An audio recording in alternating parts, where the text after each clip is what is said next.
Hi everyone, welcome back to another video on the Classical Sicilian defense. So this is going to be one of the last videos that I'm going to make on the series variations. Maybe I'm going to make one more on the 6-move sidelines, such as h3, g3, and f4. It's not so theory dense, and I think there are easy solutions to those lines. Maybe like 15 lines or like 20 lines at most to neutralize those variations. And I'm going to make maybe one more video on the practical value of this opening as a blitz weapon and also as a main classical weapon. So yeah, let's just jump right into the variations. e4 c5 knight f3 d6, d4 cd4 knight d4, knight f6 knight c3 and knight c6. And after bishop c4, in the previous video we've discussed knight a5, which is not a good move. We've discussed e6, which allows for the Velimirovich attack and is not recommended, and the move queen b6. So this is the Benko variation, the main move. And we've discussed knight d2, we've discussed knight db5, and we've discussed bishop e3, which is a pawn sack but not a good one. And so here we're going to talk about knight takes c6 and knight b3, which is the main move. First off, knight takes c6. This looks quite strange from a Sicilian standpoint, because typically it doesn't make sense for white to allow black a pawn on c6 to recapture towards the center and control, for example, the d5 square, which is quite critical. But it's quite justified here to try to make use of the lead in development in white's favor, supposedly. And this was tried in the game Topalov versus Kramnik in 1996. So yeah, b takes c6, and there are a few move orders. First off, bishop e3 can transpose to castling. The point of bishop e3 is to defend against the threats on the b2 pawn, so that bishop e3 can come. And yeah, it's basically the same thing as castles. But against that, we always go for the g6 setup. And there's the move rook b1 here, which is one of the computer's main choices. And again, we choose the g6 setup. In these lines, we never go for e5. At least that's what I think, if I'm not mistaken. The point is, after rook b1, just defending against defending the b2 pawn and preparing bishop e3. We just play g6, bishop e3, queen c7, h3, bishop g7, castles, a3, and bishop e7. It's pretty solid. We can even consider the move a5 here. It looks weakening of the dark squares, but there are some tactical problems with this pawn on e4. So we shouldn't be too worried about that. And I think a5 is completely playable. Maybe my choice in a serious game alongside bishop b7. So yeah, we're going to go back. So we're going to look at this through the main move, which is castles. And here I don't recommend playing the move e5, which seems to be more out of fear rather than concrete and correct decision making.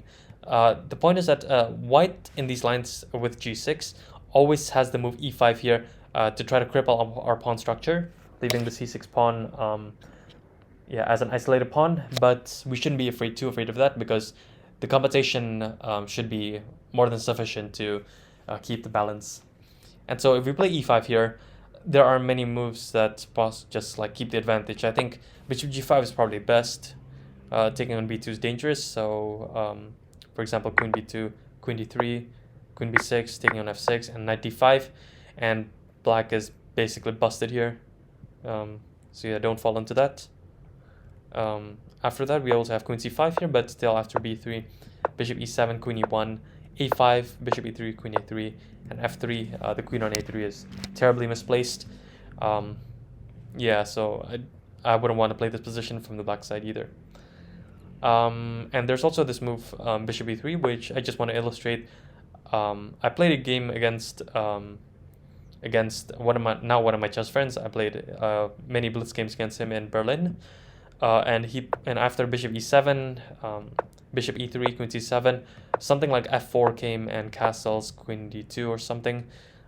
Pretty sure he didn't play queen d2 because that allows knight g4, but I just want to demonstrate that I made this terrible mistake of playing bishop e6, and I hope you don't fall into this. because after f takes e5 and d takes e5, taking on e6 is just extremely strong. And if you're, if you don't want to, if you're not looking at the notation, you want to guess the next move, please feel free to do so.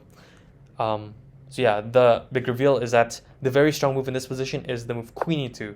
So either, whether the queen is on d1 or d2 doesn't really matter. The point is that the queen can land on e2, and this turns out this queen c4 idea is very dangerous with the weakness on e6, and knight a4 is possibly going to come to make use of the weakened dark square on c5, and this is, I would say, unplayable from at least a human standpoint. So yeah, don't fall into that. Don't play e5. That's what I'm saying. And so after g6, we've already taken control of the d5 square here, and so with the pawn on c6, and so the dragon setup seems really reasonable. And there are many moves here. b3, we can just play bishop g7, bishop b2, castles, and black has a very solid position and structure. I don't see any problems here. Black scores quite well in these positions. Yeah, no losses even in the Leech's database, and 45% are wins. And so that's against b3. Against bishop e3, it sacrifices the pawn on b2, but taking the pawn on b2 is very dangerous, because after bishop d4, there are many problems here.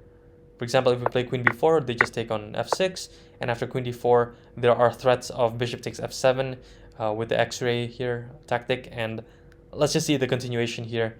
King e7 is forced apparently, and after rook b1, queen c5, okay, like we can go into this line where eventually the rook on a8 is actually surprisingly trapped. And yeah, so bishop takes f1, b7, yeah, for example, yeah, this is, we can see it's completely dead lost.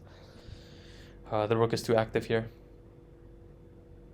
So yeah, that's the line. And against like queen b4, instead of queen b4, there's e5 here, but rook b1's very strong.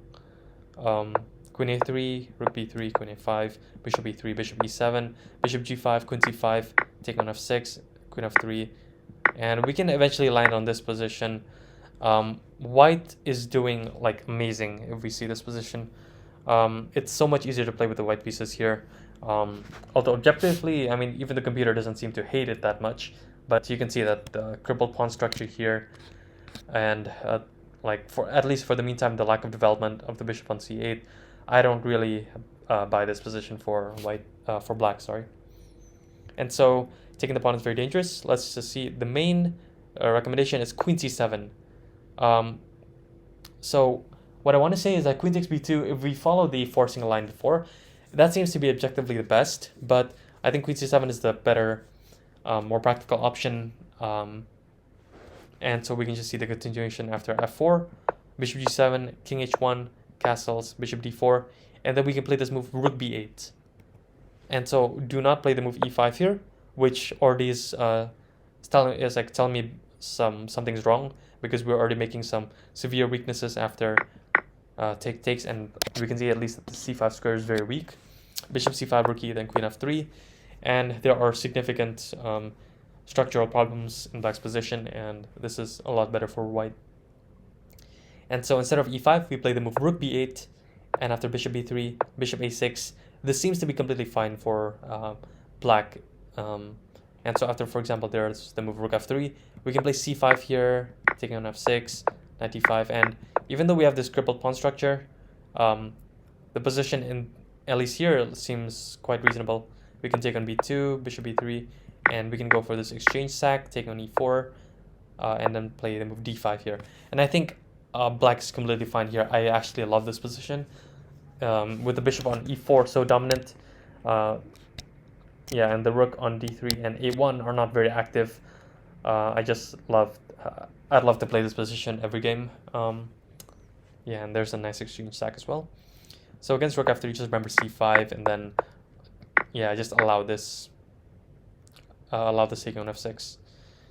And instead of rook f3, there's also the move rook e1, which is more passive, I guess, but more defensive also. We can play rook b to d8. The rook is not useful on that square anymore, and we're also sidestepping the possible e5 move, because if we don't do anything, e5 is a serious threat where d e5 and bishop e5 would just win an exchange. So rook b to d8, f5, bishop b7, and black is supposedly fine here with c5 to come, and yeah, this should be more than fine. I think taking on a7 and just runs it to c5, and there are some serious problems with the bishop. And so that's against, against rook b8 and bishop b3. Against e5, we have this move knight g4, and after ed6, bishop g7, king g7, queen d4, we have the move f6. And let's just see the possible continuation after h3. We play the move knight h6, preparing knight f5. And after g4, we play d5. And after bishop d3, we play c5. And that's an amazing pawn sacrifice that you have to know. If they take on d5 with the queen, then bishop e7 just makes use of this pin. And knight takes d5 runs into queen d6, queen e4, bishop e7, c4, and f5. And we can see a following continuation. If queen e5 comes, we can just trade, and f takes g4, we're completely better here. I think you can see that, yeah, it's pretty clear here. And against queen f3, we can take on g4, hg4, and bishop takes d5. And obviously, and cd5 runs into rook b4, which is a surprising resource that we have. Suddenly, the pawn on f4 and g4 are very weak. We're completely better here. And against queen d5, we just take on d5 and take on g4. We're also better in this position. So e5, don't be too worried about it. We have some resources with knight g4. Yeah, so yeah, that covers this line, I think, with bishop e3. And just remember, go play queen c7. And against e5 here, this is one of the serious options, but I don't think we should be overly afraid of it. The point is that after d takes e5, white has successfully crippled the pawn structure, and after queen e2, they hope to be able to win back the pawn with a pleasant advantage. But here we can play queen c7, defending the pawn, and after rook e1, play just bishop g7, and we're gonna give back the pawn with complete with a completely fine position. Queen e5, rook e5, and we have this move knight d5, attacking the rook. And so bishop takes d5 is one of the only moves, because we're also threatening knight c3 with this pressure. So bishop d5, cd5, rook d5, bishop takes c3, bc3, and bishop e6. And so if we look at this position, white has a crippled pawn structure. I think the main thing to know is that we're down a pawn here, but our bishop on e6 is excellent. The bishop on c1 hasn't been developed. Next, we're just gonna either castle or play f6 and king f7. I think f6, king f7 is quite reasonable. Bring one of the rooks to c8, and we can even possibly double up and gang up on this weakness. I don't think it's gonna be very pleasant for white to hold this position, even though we're down a pawn. And so that's against e5. Against the move queen e1, which I think is the most dangerous option, we can play queen c7 here. Bishop g7 is possible, but against e5, d5, queen e5, the fact that the queen is not on c7 really bothers me. And if we have to castle, then we're gonna give up the e7 pawn. I'm not so sure if the compensation is there, because there's always pressure with this bishop on c4, queen e7. We can't even play rook e8 because of bishop f7, and so this is, I think, quite uncomfortable, which is why I don't recommend bishop g7. I recommend queen c7, and so after bishop f4, we play knight d7. Just don't allow this move e5 in this position, because if the queen lands on e5, remember that it gets very risky from there on. So we play knight d7, and we're simply just preparing bishop g7 and castles. So yeah, after queen d2, bishop g7, bishop h6, castles, bishop g7, king g7, rook a d1, and we play f6 here, which is a very interesting move, preparing either knight e5 or bishop a or queen b6 and the bishop a6. Yeah, I mean, if bishop e3 is played, we can especially see this bishop a6 plan come to life. So for example, we can see king h1, knight e5, bishop e3, and bishop a6, the main point. Rook fe1 and g5, and I love this solution. Knight g6 is gonna come. f4 is prevented for now, at least. I think f4 we can take, and this should be completely fine. Knight g6, and the position looks quite solid. White, we can even try to make use of the g file if necessary, and this idea of queen a5 and try to come over to the other side of the board is also possible. We can play rook a b8, activate the rook, and play continues from here on out. So this queen e1 looks dangerous, but it seems to be fine. So that's against knight takes c6. I think that covers everything. Just remember, don't play e5. Go for the g6 setup and bishop g7. So yeah, that covers knight takes c6. And against knight b3, this is the main move. So essentially, what we've already escaped the dangers of the Velmarevich attack, as explained in the previous video, and also by Ben Feingold in his excellent 25-minute-ish lecture, I think. So essentially, we should be happy to play this position on. The main ideas here is that we're gonna play e6, a standard move to block out this bishop. We can also note that the knight on b3 is actually preventing the bishop from coming back to b3, so it'll have to go to e2 or something, and we can see that bishop c4 and that it goes back to e2 is not a wildly useful move, as we will see in some of the variations. So yeah, after knight b3, we play the move e6, very standard, and there are a couple of moves here.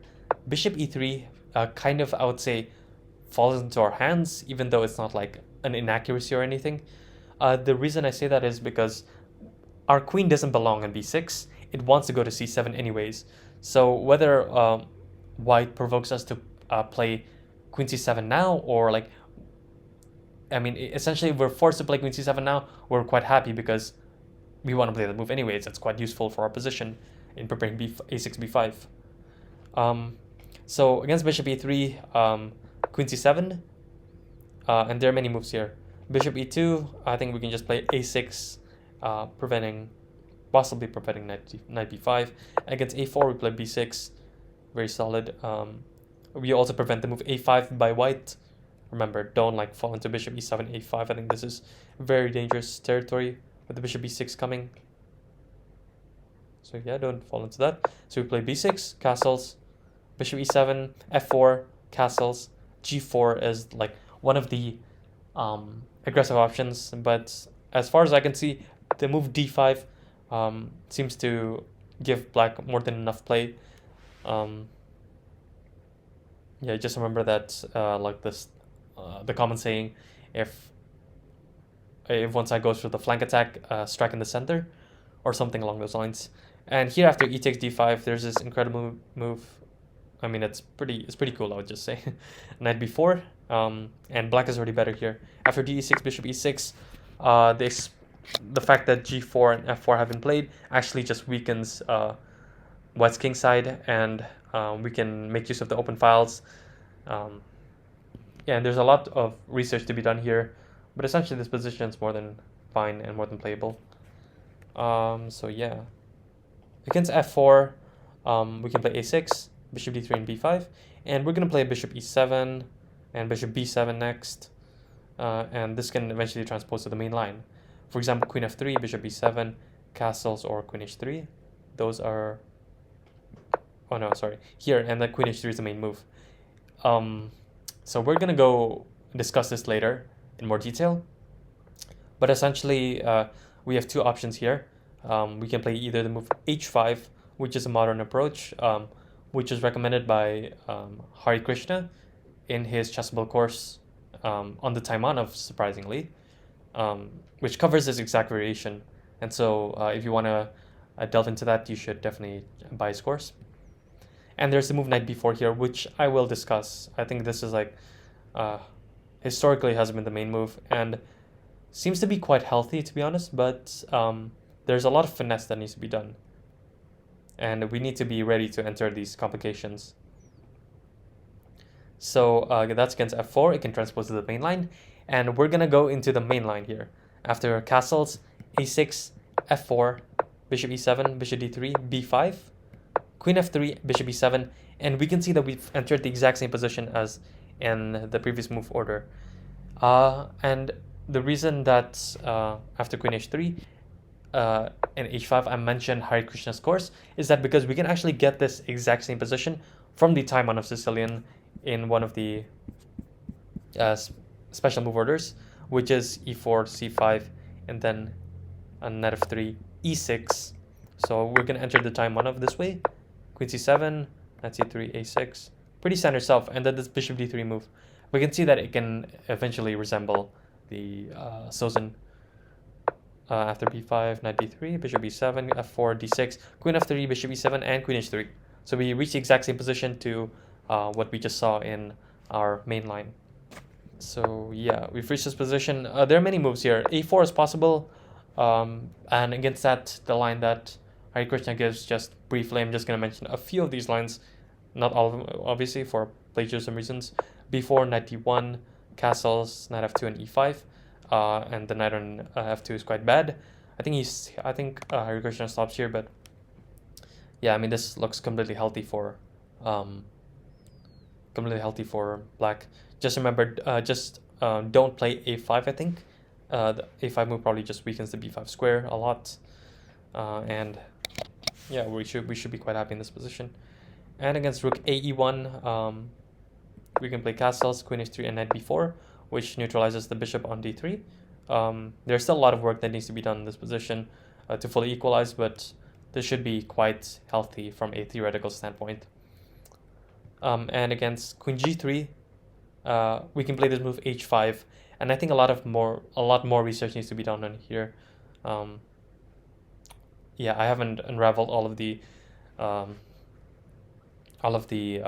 different possibilities, so I think you should do that yourself.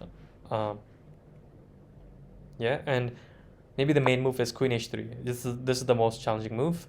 And after, I mean, as I mentioned, h5 is the move recommended by Hare Krishna, and knight b4 is the main move. Yeah, we're gonna talk more in depth. So yeah, I found the main mover here.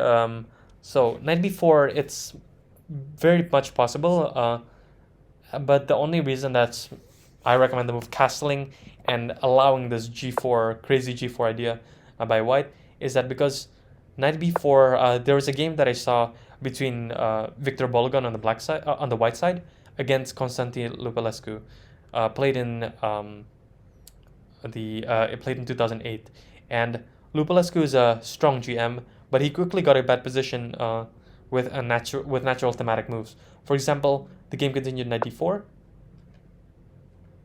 and then after castles, a3, knight takes d3, cd3, bishop c8 was played. He eventually won the game, but I mean, bishop c8. I mean, this is definitely in the wrong direction, but probably there are many improvements to be made, like rook f8 or queen d7 or rook a c8, making use of the open file. Probably that's better than what Lupulescu chose, but he played bishop c8 and rook ac1, queen b7, e5, knight d5, and he quickly got a bad position after knight c6. Yeah, there were some. This was a very risky position to play, and so that's why I mean, it can probably be made out to be playable, but we're just gonna discuss the move castles here, which is a simpler route, but I think plays very sharp and complex still. There's a move rook e1, and I think we just play knight b4, and we have enough counterplay to not get into serious trouble in this position. Remember that e5 is always covered, so don't be too afraid of that. I think e5, yeah, I mean, just take the pawn, don't be so afraid. You can go for the tactical reasons further, but e5 here also doesn't work. You just take on e5, rook takes f6, knight d3, and we win material here. Probably rook h6 is an interesting move.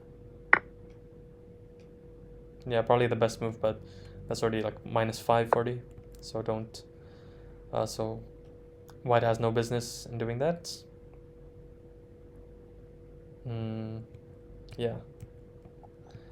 And against the move g4 here, which is a critical line, I think we can just play knight b4 here, and this is quite simple. We just want to take out the bishop on d3 as per usual, and against g5 we play knight d7, and against f5, which is the main aggressive attempt, I recommend just playing e takes f5, e takes f5, knight takes d3, cd3, and knight e5, which is a novelty in this position, I think. Maybe there have been already games being played in this position, but knight e5 commonly prevents g6, and it also attacks the pawn on d3. This is quite a healthy position, actually. After rook a d1, we can play rook a e8, still keeping an eye on the f7 pawn. And there are many moves here that don't work, like g6 and f6, which is quite surprising because white is on the offensive here, and it looks seriously dangerous. But let's see, g6, we just take on g6, fg6, and knight g6. The knight on e5 is very useful in covering the g6 square. And against f6, we can play gf6, gf6, and the move king h8. I think this requires a double X clam. Yeah, this is like very nice. We're preparing rook g8 here, and for example, there are a couple of moves. Bishop h6, we can play the incredible move bishop takes f6, sacrificing both the rook and the bishop on f6. So against bishop takes f8, so it seems to be the only serious option. Okay, let's look at rook f6. We can play rook g8, king f1, and b4, knight e2, and I think knight e4 probably just loses somehow, some way. And queen c4. Yeah, this probably just wins on the spot. You can see a continuation, but it's -10. I don't need to go further in depth than that. And against knight e2, we can play bishop g2, just win the queen, play queen b7, knight f3, and completely crushing here. And so that's against rook takes f6. Against bishop takes f8, we can play the move bishop g5. And the complications seem to roll in our favor. For example, bishop h6. Yeah, we can just possibly take on h6 and play rook g8. I think this is quite clean. King f2 is the probably only move, and then rook g2. Or I guess there's a fork here, which is very nice. So yeah, that's a nice line. And again, that's against bishop h6. And against f takes e7, we can play rook g8, king f2. I mean, we can see this monster bishop. It's no surprise that we're completely winning here.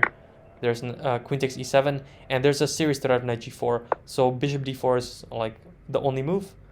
There's king e2 possible, but I mean, the king on e2, seriously, it's like, do we even need to discuss that position anymore? I don't think so.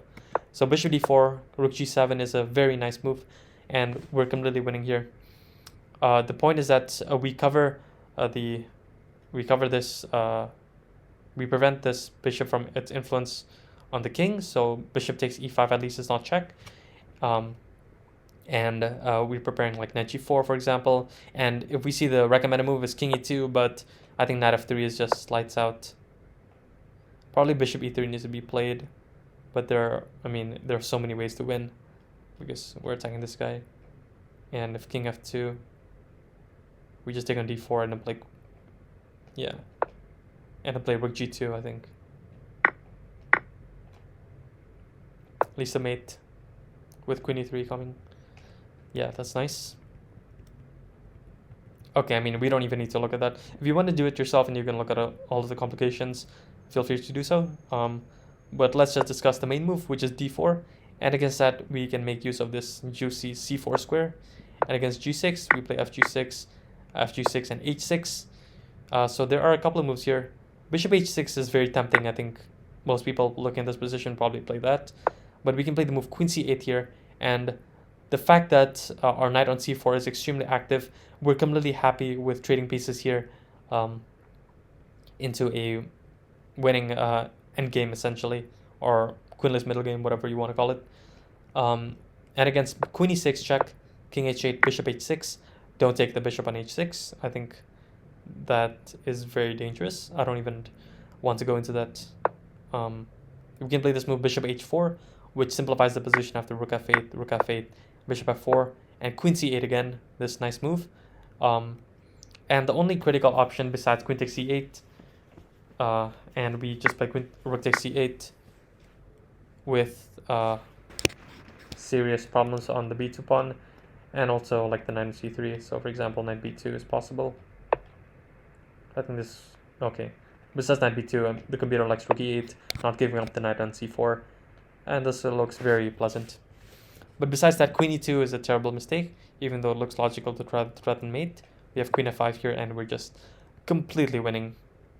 Bishop f2 is an idea after the bishop moves somewhere. Yeah, so we're winning there. And so these lines seem to play out very well for black, although it looks very dangerous. That's against like the main line of this, like bishop e3 Sozin, I think. So yeah, we should probably go back here and discuss the move bishop f4, which is the main move. This is better than bishop e3 because we want to play queen c7, and bishop f4 doesn't allow us to play queen c7 because it runs into knight b5, just winning the pawn. So we have to play the move knight e5 here, and after bishop e2, okay, so there's the move bishop b5 here, but black is happy to go into this because there is not going to be an f4 push anyways. The bishop is on f4, and we can just play bishop d7, knight f d7, queen e2, e6, preventing any ideas of knight b5, castles, queen c7, rook a e1, bishop e7, and this is very solid. For example, bishop c1, we can play the move g5 here. We prevent f4 successfully, and I think f4 is a critical line, but we can just look at king h1. We play h5 and go for this aggression. Knight d4, for example, castles along, and I mean, just from here on out, even without theory, I think I'm gonna be very happy to get this position. This looks like one of those knight or positions with the knight on e5 defending f7, and we're just gonna roll these pawns forward. f3, h4, f4, g takes f4, bishop takes f4, knight f6, h3 was a mistake, I think. Yeah, so we're following a game by Alex Yermolinsky, played on the black side against Gilberto Milos in 1996. And after knight h5, making use of all these weakened dark squares, knight f5 was played, and the move in the game was rook d to g8, but there's an improvement here with bishop f6, and black is so much better in this position. The next move that could be played is king b8 to secure the king, rook d to g8. I mean, we can also play after the bishop retreats, bishop g5, try to make use of more dark squares, and looks very, very nice for black. And against f4, which is quite critical, we play gf4, bishop f4, and h5. And I think more research needs to be done on this position, but essentially we've already prevented the move queen h5 here in this position, because if we were to castle, I think queen h5 would be quite annoying. At the very least, it's I mean, it's better, but I would prefer to have the pawn on h5 for some aggressive intentions. And so that covers this bishop b5 move, I think. And so we're going to go over the move bishop e2. So this is the strongest continuation according to computers on how to handle the Sozin. And here we should play the move bishop d7, which is very important. We need to slightly neglect the development of our king side with bishop e7, because it's important to take control of these squares of a4 and b5. For example, bishop e7 is interesting, but there's this move g4, and it becomes very dangerous here. But as we will see in the line with bishop d7, ideas of g4 are not that dangerous. So after g4, for example, we can play bishop c6, targeting the pawn, and after f3, we play knight g6, bishop g3, and the move d5 here. And black has at least equalized with after castles. The bishop on c6 is excellent. We have a strong pawn center. Our knights here are quite good, and I would love to play this position as black. So that's against g4. And against queen d2, going forward English stack type setup, we play the move bishop e7, very solid here. And after castles, I'm just going to go into the main recommendation. f2 is hanging, but don't take that pawn. We can castle here, and after g4, there are many complicated lines here. But essentially after knight e takes g4, we have to go into this complicated variation. There's bishop g4, knight takes g4, rook h g1, and e5 here. So going knight f6 is a terrible mistake because of e5. After d5, I think, yeah, rook takes g7 is a brilliant shot. And white is completely winning. And so we play the move e5 here, defending the knight in g4 and attacking the bishop here, although we're weakening the d5 square. So if h3 happens, then we can just play knight f6, and knight d5 is not coming anytime soon. Bishop h6, g6, we give up the exchange. We're going to play a5, a4, we're going to play rook c8. Our compensation here is more than enough. And I think black is actually slightly better here. And so white needs to play knight d5 here. But this line is, if we know what we're doing, it's harmless. After queen d8, knight e7, queen e7, bishop g5, we have to play the move f6 here. And the thing is that if white can play bishop g3 here, I think it's completely reasonable, but yeah, something doesn't feel right to me. Computer says f6, and taking this pawn, we can play rook f7, and this looks similar to the line that we're going to discuss, so I'm not going to go into this, but it looks completely playable. And so bishop g5 here provokes us. We have to play f6 here, and for queen d6, we take on d6 and play rook f7, and for bishop h4, and knight h2, I think Shanklin recommends some deviation here, or somewhere along these lines. But through independent study, I found that there are other moves like knight d2, and there's also the move bishop f6. In this knight d2 line, we have to play f5, which is an important thing to know. And after bishop g3, we play knight g4. So the idea of knight d2 is, we can see here, is just to cover the f3 square, so that knight f3 cannot come, and so it's threatening to trap the knight possibly, with maybe like f3 and then bishop g3. So f5 here is important, bishop g3, knight g4, f3, f4 is very important, and after fg4, fg3, rook g3, bishop c6, rook e6, and rook e8. Black's completely fine here. I really like black's position with the bishop versus knight situation, and the pawn on e4 being a target here. So that's against knight d2. And against bishop f6, this goes into, I'm pretty sure it deviates here. I'm pretty sure Shanklin recommends another move, but I think bishop h3 is a very nice solution. Against rook h1, which looks very logical, we play the move knight g4, and the computer says this is better, and I will generally trust computers. Possibly bishop h4, bishop g2, or even, is there knight f2?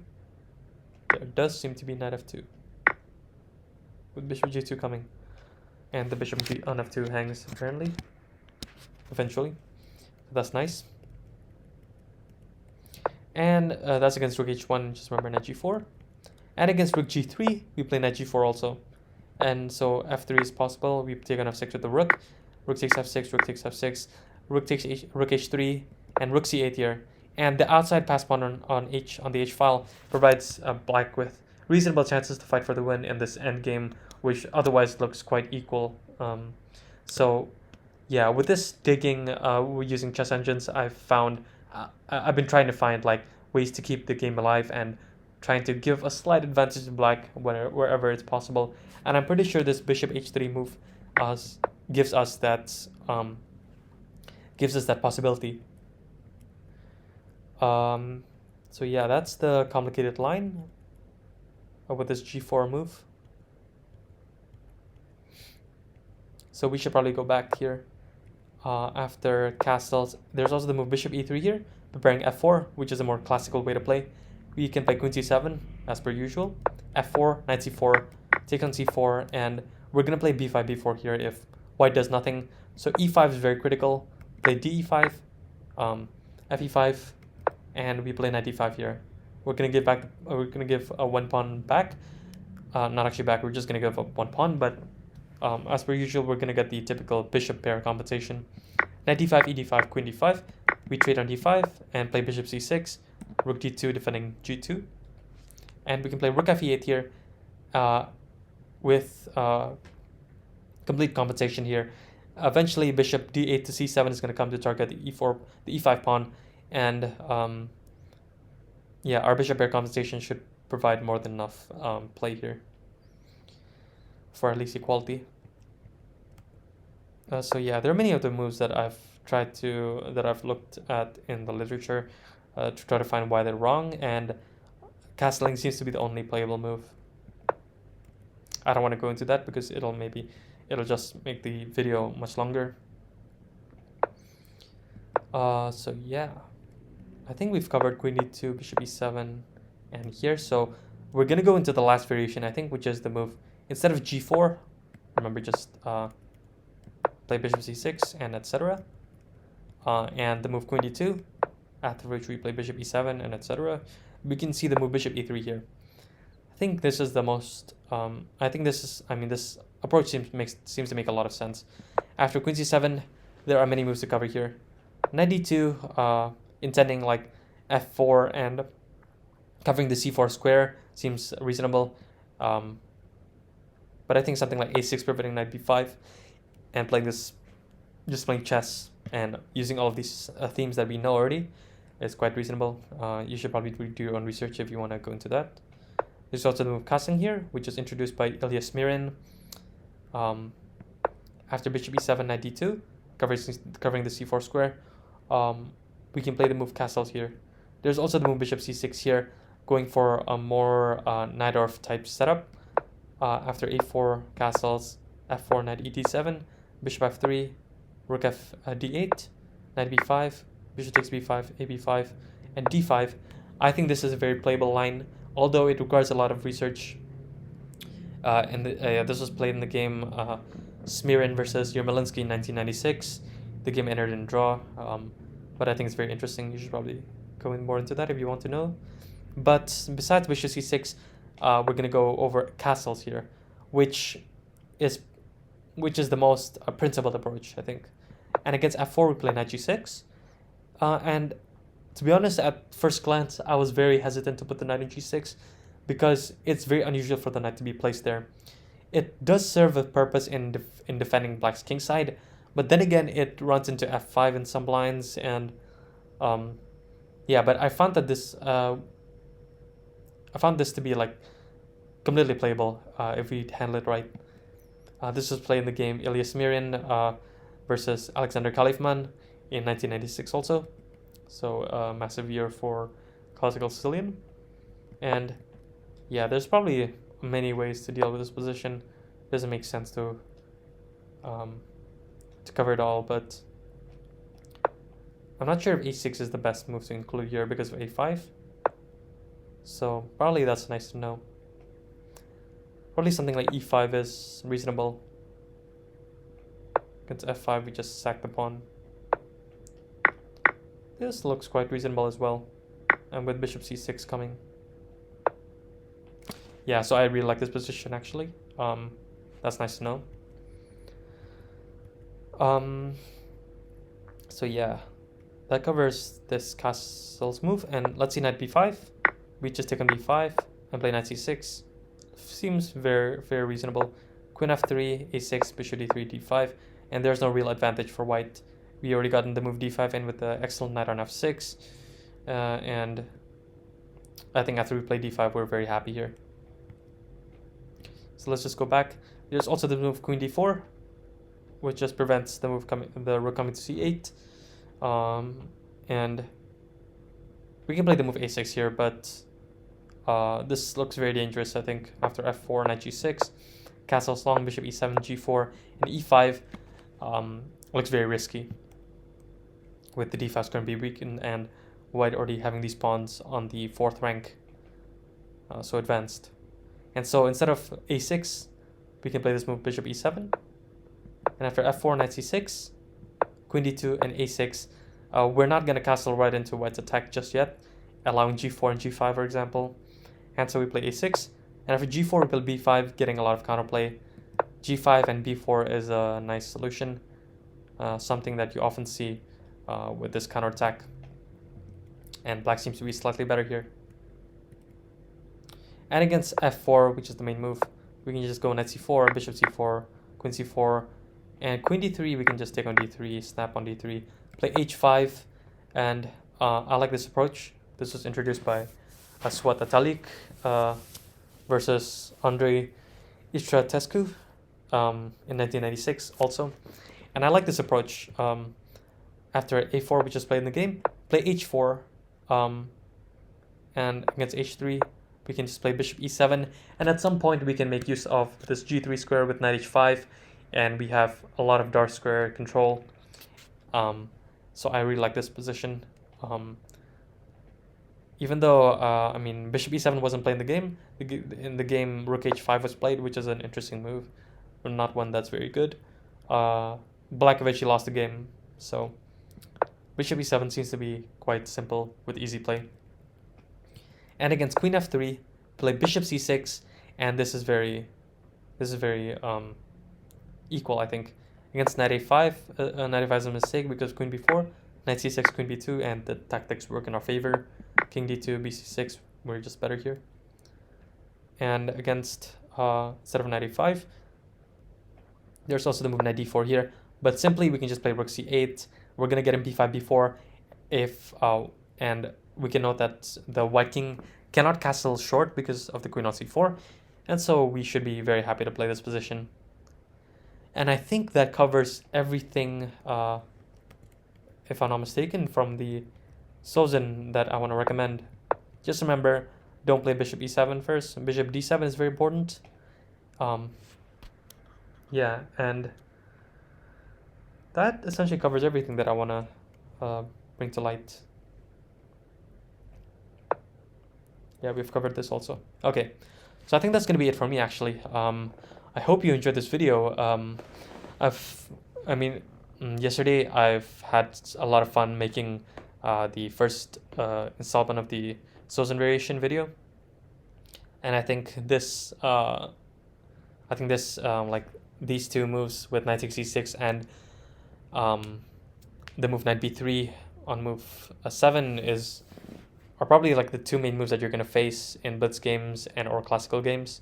So I hope this completes your repertoire knowledge on the Sozin variation. If you want, you can always do your own research on these lines. And as usual, I upload the PGN of this variation in the description below. Though remember that, as I mentioned many months ago, that when I put the word research in the annotation, it means that I haven't analyzed position in depth with an engine. So I recommend you going over that yourself when you search for the word research. So we can see that there are like 66 matches here. So 66 positions where you probably should do more research on if you want to have a complete knowledge on that. So that's going to be it from me. Thank you very much for watching. Please don't forget to like and subscribe, and do comment if you have any questions or additions to the to this video on the variations and stuff. That's gonna be it from me. Thank you so much for watching. I'll see you next time. Stay safe and have fun playing chess, everyone. Bye bye.